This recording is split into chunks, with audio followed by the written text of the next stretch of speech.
స్వామి శరణమయ్యప్ప. స్వామి మందు ఉన్నదని ఎట్లా తెలుసుకోవాలంటే, కడుపులో మందు ఉన్నదని ఎట్లా తెలుసుకోవాలని కామెంట్ వచ్చింది. స్వామి చెప్తున్న వినండి.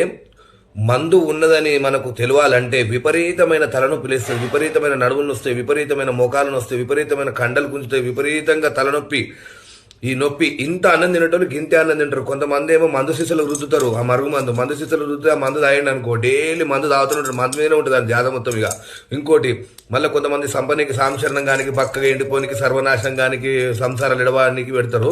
ఈ మరుగు మందు పెట్టేటోళ్ళకు చాలా వరకు వాళ్ళ పురులవాడు సాంశరణం అవుతారు. కాకపోతే మీరు ఆ మరుగు మందును తగ్గించుకోవాలనుకుంటే నేను చెప్తున్నా, కాకరాకు రసం, కాకరకాయ ఆకు రసం ఎడమ చేతిలో వెండుకోవాలి. ఎడమ చేతిలో వెండుకొని అది 10 నిమిషాలు వేడి చేయాలి.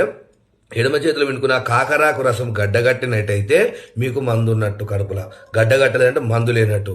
రెండో పాయింట్, అది ఎట్లా తగ్గించుకోవాలి? ఒకవేళ మందు ఉందనుకుంటే ఆమ్దం వేడి చేసుకోవాలి. ఆమ్దం తెచ్చుకొని వేడి చేసుకొని దాంట్లో ఎండుమిరపకాయ వేసుకొని చల్లబడ్డాక పచ్చకర్పూరం వేసుకొని రోజు పరిగడుపున 15 రోజులు తాగినట్టయితే మందులు గిందులు ఏమున్నా మొత్తం క్లీను, లివరు, కిడ్నీలు కానించి మొత్తం క్లీవర్.